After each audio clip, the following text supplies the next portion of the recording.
अभी परसों जब मैं राजस्थान आया था तो मेरा एक 1.5 मिनट का भाषण 90 सेकंड का भाषण और मैंने कुछ सत्य देश के सामने रखा और पूरी कांग्रेस और इंडी गठबंधन में ऐसी भगदड़ मची है, ऐसी भगदड़ मची है। मैंने सत्य रखा देश के सामने। कांग्रेस आपकी संपत्ति छीनकर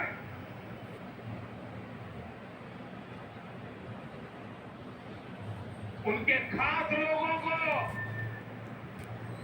बांटने की गहरी साजिश रचकर बैठी है। 2-3 दिन पहले मैंने कांग्रेस की इस वोट बैंक की राजनीति, तुष्टीकरण की राजनीति का पर्दाफाश किया था।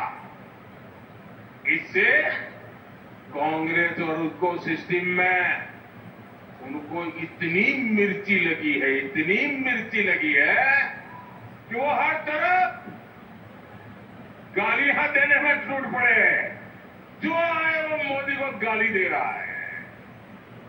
मैं कांग्रेस से जानना चाहता हूं, आखिर कांग्रेस सच्चाई से इतना डरती क्यों है?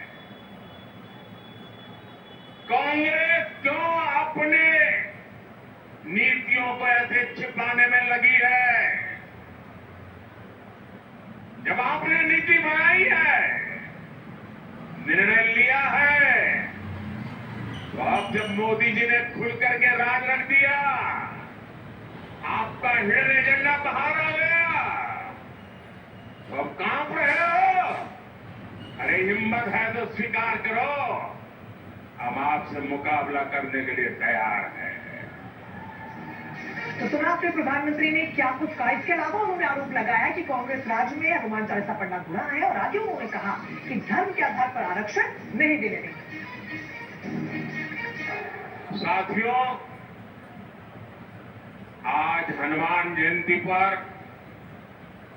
आपसे बात करते हुए मुझे कुछ दिन पहले की एक तस्वीर भी याद आ रही है।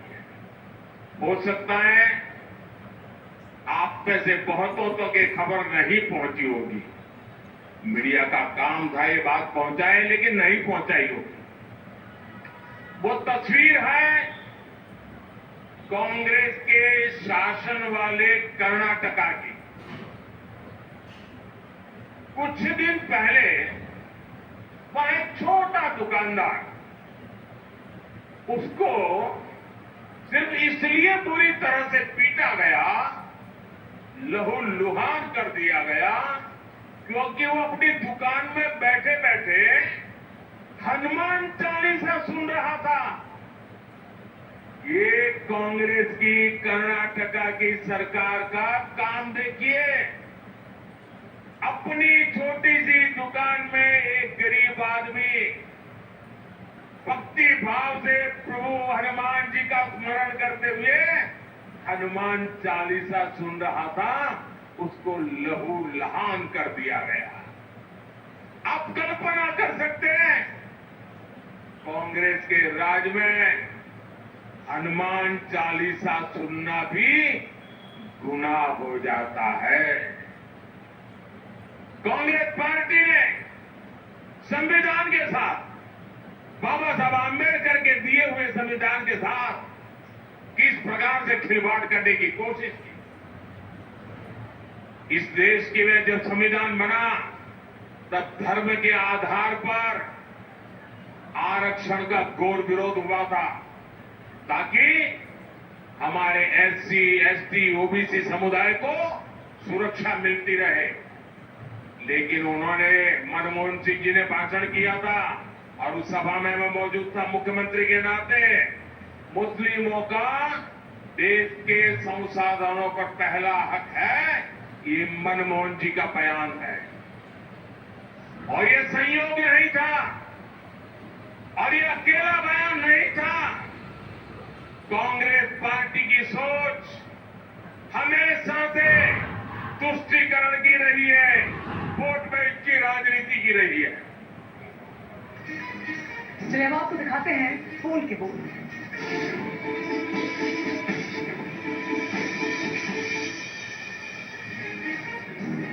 शुरू करेंगे इस वक्त की बड़ी खबर का। सीएम योगी ने कांग्रेस पर हमलावर होते हुए कहा कि कांग्रेस ने देश के लोगों को बांटा है। ये बड़ी खबर हम आपको बता रहे हैं, जहां पर सीएम योगी ने कांग्रेस को आड़े हाथों लिया और कहा कि अल्पसंख्यकों और बहुसंख्यकों के नाम पर बंटवारा किया। किसके इशारे पर पीएम मनमोहन सिंह ने बयान दिया था? बड़ा सवाल उन्होंने उठाया, क्या कुछ आप सुनिए। देश के अंदर सबसे अधिक समय तक कांग्रेस और उसके सहयोगी दलों ने शासन किया। इतने लोग अगर कांग्रेस के कुशासन के कारण देश के अंदर वंचित थे, तो इसका दोषी कोई और नहीं, कांग्रेस और उसके साथ के सहयोगी हैं, उसके पार्टनर हैं, जिन्होंने देश की जनता जनार्दन को बदहाल रखा, नारा देते रहे। और इनके समय में जब कांग्रेस का एक परिवार सुपर पीएम बना हुआ था, डॉक्टर मनमोहन सिंह जी देश के प्रधानमंत्री थे, उन्होंने किसके इशारे पर कहा था कि देश के संसाधनों पर पहला अधिकार मुसलमानों का है। आप देश को मुसलमान और गैर मुसलमान के नाम पर, अल्पसंख्यक और बहुसंख्यक के नाम पर बांटना चाहते हैं। यह देश 1947 में एक विभाजन की त्रासदी को देखा है। तो लोकसभा चुनाव में अभी फर्स्ट फेज का ही इलेक्शन हुआ है, यानी कि पहले चरण का मतदान हुआ है, लेकिन गुजरात के सूरत की सीट पर नतीजे में आ गए। क्या है मात्रा, देखिए रिपोर्ट।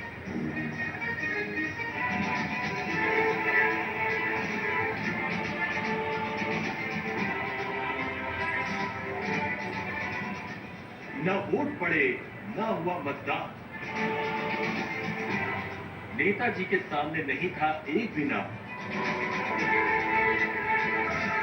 24 के चुनाव में बीजेपी की पहली